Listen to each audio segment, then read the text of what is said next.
Dans cette partie, on va faire le rig des yeux, et le rig des yeux va être un peu plus simple que ce qu'on a fait jusqu'à présent. Du moins, ça va être moins long. Alors la première chose que je vais faire, c'est cacher la géométrie et afficher les yeux.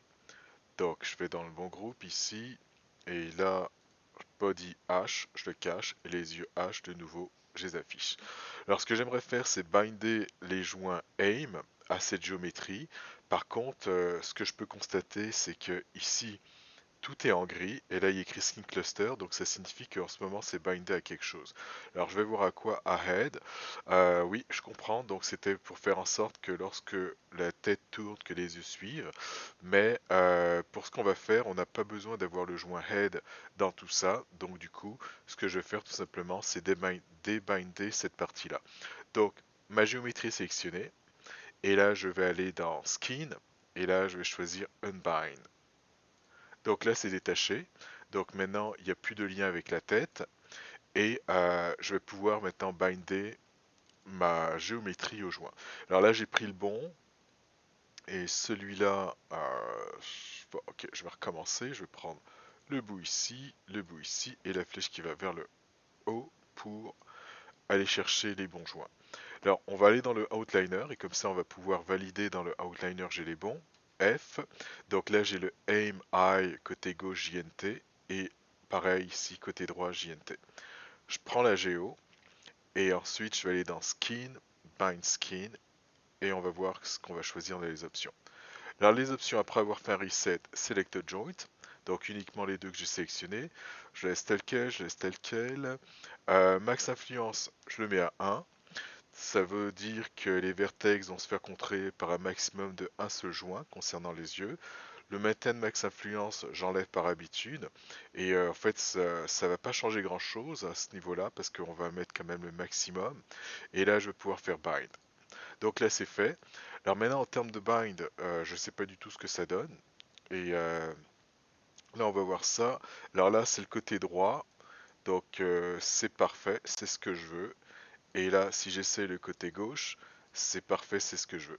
Alors donc, si c'était pas bon, ben, tout ce que j'aurais fait tout simplement, c'est que j'aurais sélectionné, exemple, tout, tous les vertex de cette sphère, CTRL F9, et ensuite je serais rentré dans l'outil de peinture. Et là, vu que c'est le côté gauche, j'aurais pris ça, et j'aurais fait un flood en choisissant Replace, opacité à 1, valeur à 1. Donc, bah, de toute façon, je vais le faire juste pour montrer, c'est fait. Et ensuite, je serais sorti de l'outil et j'aurais fait exactement la même chose. Ensuite, je vais contrôler les yeux avec un aim constraint. Et ce que je vais faire, c'est que je vais peindre un petit peu les yeux de façon à avoir un repère pour être sûr que l'œil se met pas à tourner à 90 degrés et que je me rends pas compte au moment où je fais mon aim constraint. Donc, ça va être simple, ça. Je vais me créer un nouveau matériel et je vais assigner quelques faces à ce nouveau matériel. Donc ici, on va prendre, on va cacher les joints, ça va m'aider pour la sélection. Ensuite, en mode face, et en mode face, je vais choisir ça. Alors, j'ai pas besoin d'être précis, juste avoir quelque chose qui va me permettre de voir euh, si mon œil tourne. Donc ça va me suffire. Assign un nouveau matériel. Alors ce matériel, je vais prendre un bleen vite fait. Et ce bleen, je vais lui donner une couleur qui va être facilement visible.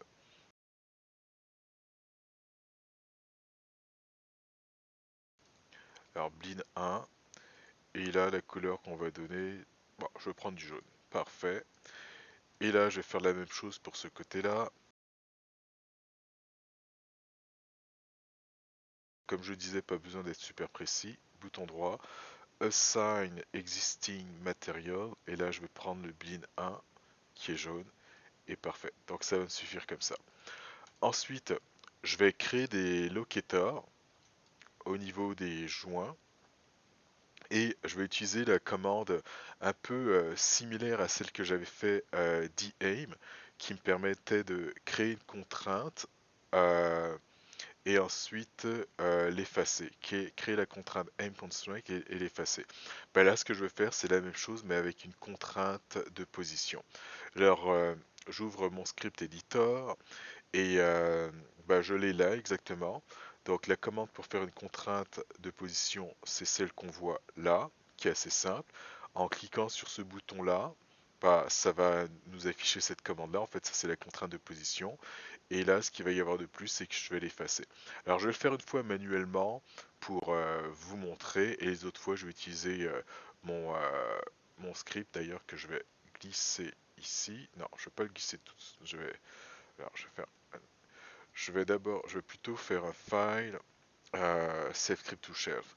Comme ça, il va me donner un nom. Alors là, je vais faire D. Ensuite, alors pour delete, et là, je vais mettre PC. Alors, je vais mettre PTC pour point constraint. Donc là, c'est fait. Alors, je crée mon premier locator. Alors, je clique là, je prends la translation et je le bouge au niveau de l'œil. Donc, en gros, je veux le placer exactement sur le joint qui est là. Et donc, bah, je pourrais utiliser mon snap au vertex pour le, ouais, au vertex pour le placer. Je pourrais faire ce que j'ai dit, donc je prends le joint qui est au bout, le locator, et là je fais ma contrainte de position. Donc le locator va là. En passant toutes les contraintes que je fais, j'utilise les options par défaut. Après avoir créé, on va dire, cette contrainte, le locator, il y a une contrainte qui est dessus. Donc là j'ai mon locator qui est là, et la contrainte, je l'efface. Et mon bouton, ben, c'est exactement ce qu'il va faire. Donc, alors je vais recommencer. Alors si je prends ça ici, euh, Shift et je déplace, comme ça j'en ai fait une copie.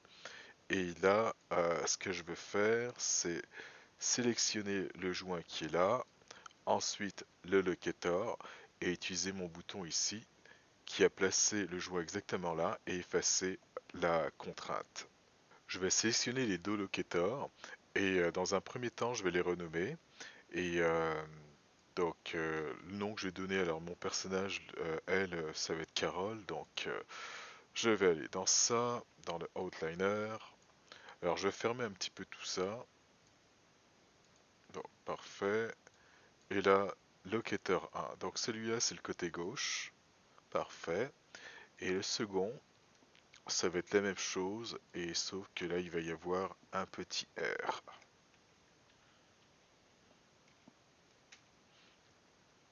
Donc, rapidement, avec le script editor. Carole underscore I underscore L lock. Je prends les deux locators et CTRL G pour en faire un groupe. Alors pour le groupe pour l'instant c'est pas plus grave au niveau du nom parce que je vais sans doute l'effacer. Par contre ce groupe par défaut le pivot il est tout en bas. Alors je vais faire un modify center pivot pour qu'il soit au centre des deux locators. Là modify center pivot. Donc là c'est fait. Et toujours à l'aide de ce groupe, je prends les locators et je vais les déplacer devant. Alors je vais afficher la tête du personnage de façon à ce qu'on puisse voir où c'est par rapport à son visage. Donc là, on va appuyer sur Shift. Et là, c'est bon. Et là, j'ai la géo. Alors les yeux, j'en aurais pas besoin tout de suite. Alors je les cache. Par contre, la tête, alors elle se trouve ici, Body. Parfait. Et là, alors là, je vais monter une fois dans ma hiérarchie pour être sûr d'avoir le groupe et les déplacer les deux en même temps. Et c'est là que je vais déterminer où je vais mettre les courbes de contrôle. Donc ici, je pense que ça devrait aller. Alors à partir de ça, je vais commencer à créer des cercles qui vont contrôler chacun des yeux. Alors le premier, bah, tout ce que j'ai à faire, c'est create norm circle. La direction de ces cercles, ça va être la direction Z. Donc Z, apply, c'est fait. Et là, je vais faire comme ce que j'ai fait, c'est-à-dire pour me locator. Donc, je vais prendre mon cercle. Ensuite, non, je vais d'abord prendre le locator. Ensuite, le cercle et utiliser le bouton qui va faire la contrainte de position et l'effacer. Donc c'est fait. Je prends le cercle qui est là et lui, j'en fais une copie. Et avec la copie, je fais la même chose. Donc je vais prendre le second locator qui est là, le cercle et mon bouton. Et je vais en faire encore un autre cercle. Alors je fais une autre copie de ça. Et lui, cette fois-ci, ça va être le groupe. En fait, ça va le placer au centre ici. Donc je prends le groupe. Ensuite, je prends le cercle. Et c'est fait. Alors maintenant qu'ils sont tous placés, je vais faire un freeze transformation, delete historique, tout ça. Donc je vais prendre les trois cercles et sans doute que je vais renommer. Alors, euh, edit, delete by type, history, modify freeze transformation. Alors je me suis fait un bouton freeze transformation ici pour les prochaines fois. Je vais changer un petit peu la forme de celui du milieu qui va contrôler les deux, euh, deux autres cercles. Je vais y aller en mode composant vu que j'ai fait un freeze transformation. Comme ça, on va pas avoir de valeur de scale ici.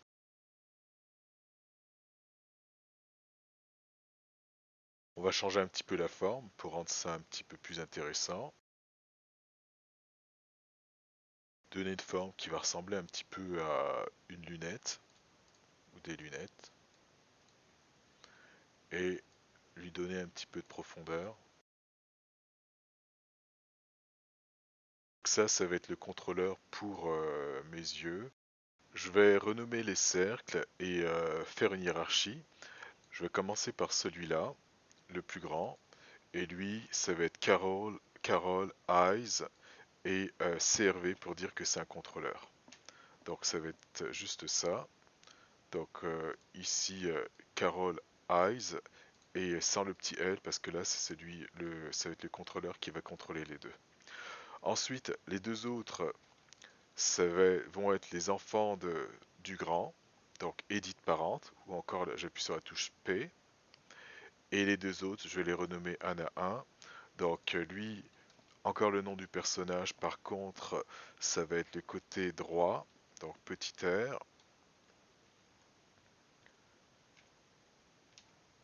Et le deuxième, bon, on se doute que ça va être le côté gauche avec un petit L. Les deux locuteurs qu'on avait vont être les enfants des courbes. Donc en gros, la courbe ici va contrôler le locateur qui est là. Cette courbe-là va contrôler ce locateur. Et cette grande courbe va contrôler les deux courbes. Ça va se faire assez facilement. Alors les locateurs, ils sont là. Alors je vais prendre exemple celui-là. Ensuite la courbe. Et Edit Parent ou encore la touche P. La touche P comme on peut le voir ici. Donc là c'est fait.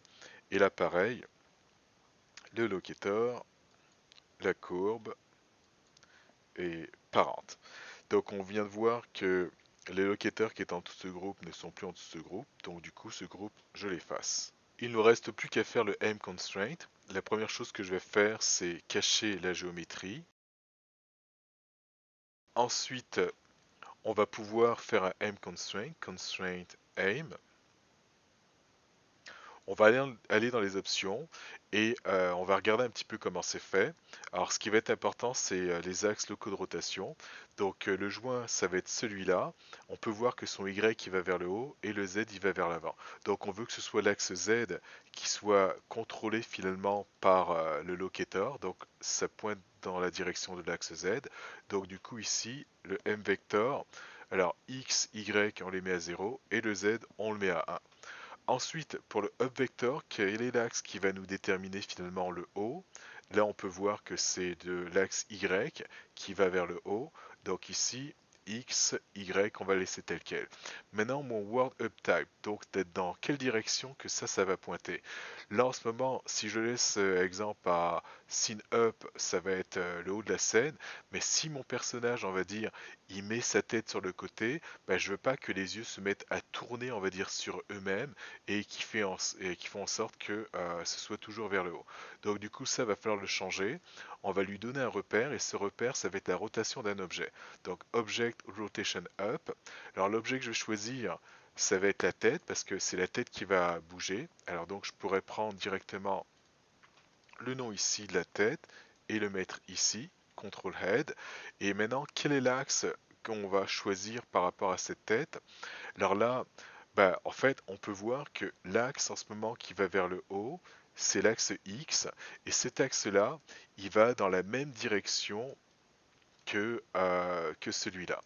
Donc en gros, ce que je veux faire, c'est j'aimerais que ce joint qui est là suive la direction de l'axe qui pointe ici vers le haut. Et là, autrement dit, on peut voir que c'est le X et qu'il est en positif. Donc ici, je vais mettre ça à 1 pour le X, et ça, on les met à 0. Alors si ça a bien marché, je vais pouvoir faire ma contrainte, et au niveau des valeurs des rotations ici, ça devrait rester à 0. Donc je prends le locator ici, je prends mon joint aim. Alors je vous montre bien que c'est le aim high côté gauche, et là je vais faire mon apply. Donc là c'est fait. Alors je peux voir que ça a fonctionné, c'est en bleu, et en plus c'est à 0, c'est encore mieux. Je vais faire la même chose avec l'autre. Alors l'autre, ça va être le même principe. Il va falloir que je regarde un petit peu comment c'est fait au niveau des axes locaux de rotation. Donc ce qu'on peut voir, c'est la direction, on va dire, pour aller de ce côté-là, suivre le locator, ça correspond au Z, mais on peut voir que c'est inversé. C'est-à-dire le Z, il va pas dans ce sens-là. Donc du coup, je vais mettre Z, mais je vais mettre -1 parce que c'est inversé. Maintenant, pour ce qui va vers le haut, ben là on peut voir que c'est encore Y, mais mon Y il pointe vers le bas. Et moi je veux que ce soit de ce côté-là, donc du coup, pareil, on va inverser. Pour le Object Rotation Up, enfin World Up Type, on va laisser avec le Object Rotation Up, ça va être toujours la tête, et l'axe qu'on va suivre, ça va être le même, c'est-à-dire c'est l'axe, comme on peut le voir ici, X de la tête, qui est la direction qu'on va suivre. Donc ça, je vais le laisser tel quel, X, que je vais laisser à 1. Et là, on va essayer, et si ça marche, ça ne devrait pas bouger. Donc je prends ça, ainsi que ça, et là je vais faire mon add, et là on peut voir que ça a fonctionné. Alors maintenant on va tester l'ensemble. Alors pour tester l'ensemble, je vais afficher la géométrie. Alors la géo qui est là, et je vais afficher les yeux dans un premier temps. Donc là les yeux sont affichés, et là je vais prendre cette courbe là. Et là, bah, je peux voir déjà mes repères en jaune, ils restent toujours en jaune. Donc si vous, ils se mettent à aller tout en dessous, enfin c'est pas bon quoi. Donc ça signifie qu'il y a eu des rotations au niveau des joints. Et là, on bouge. Et là, on peut voir que les yeux suivent. Donc ça, c'est une bonne chose. Euh, les locators, j'aurais pas besoin de les voir. Donc ils sont utiles dans ce qu'on vient de faire, mais niveau visibilité, j'ai pas besoin de les voir. Donc j'appuie sur H. Là, ils sont cachés. Et là, je peux essayer, donc ça marche encore. Autre chose, je peux bouger les yeux de façon individuelle. Ça. Alors, on va afficher le reste du corps, donc ça va être body. Comme ça, on va voir avec le corps ce que ça donne. Donc, je peux contrôler les yeux comme on peut le voir ici. Je vais pouvoir bouger les yeux un petit peu de façon individuelle, un petit peu comme je veux. Donc, ça fonctionne. Et là, je peux encore bouger l'ensemble. Donc, tout a l'air d'être beau jusqu'à présent. Je mets tout ça à 0. Euh, Ensuite, niveau, on va dire, animation, euh, quand le personnage va tourner la tête, ben là on peut voir que les yeux suivent ça, et donc du coup il va falloir que je prenne ça et que je l'envoie ici, en plus que je le tourne. Alors pour éviter de faire tout ça, je vais faire quelques undo. Ce que je pourrais faire, c'est faire un groupe au-dessus de ce cercle-là. Donc CTRL G. Ce groupe, je vais le pivot, bah, comme d'habitude, le pivot il se trouve au centre de la scène. Alors je vais changer, Modify Center Pivot. Donc c'est fait. Et ce groupe, son parent, ça va être le joint Head. Donc du coup, quand la tête elle va tourner, bah, ça, l'ensemble va suivre. Donc je vais aller chercher mon joint Head. Alors la façon, on va dire rapide d'aller le chercher, ça va être, si je cache vite fait la GO, body, et là j'ai mon joint head, parfait, j'appuie sur F, donc là j'ai le head, donc je disais, alors faut que je prenne le groupe, alors là je fais attention, Là, j'ai vraiment le groupe de sélectionné. Et là, si vous n'êtes pas sûr, ben là, on peut voir que j'ai vraiment le groupe 1 qui est sélectionné. D'ailleurs, je vais le renommer. Et là, je vais prendre Head. Et là, je vais pouvoir faire un Edit Parent. Donc, P pour parenté. Et maintenant, ce que ça va donner, c'est lorsque je vais prendre ça ici et que je vais tourner ça, ben, je vais avoir le contrôleur qui suit. Et ce contrôleur, euh, si je clique ici, j'ai toujours la possibilité d'animer les keyframes, on va dire, dessus. Donc tout ça, c'est beau. Et ce que je vais faire, c'est changer les couleurs, c'est-à-dire utiliser la convention, le bleu de ce côté-là, le rouge de ce côté-là. Lui, je vais peut-être le mettre en jaune. Euh, et ah oui, il y a le groupe que j'ai fait, que j'ai dit que j'allais renommer. Donc je vais prendre ça ici et je vais chercher le groupe. Il est là. Et en fait, il est juste là exactement. Alors, je vais lui donner exactement le même nom, mais sauf que je vais mettre GRP à la fin, GRP, pour dire que c'est le groupe qui est au-dessus de la courbe, etc. Je ferme, donc ça va conclure cette partie-là. Et pour la prochaine vidéo, bah, euh, je vais au moins changer les couleurs.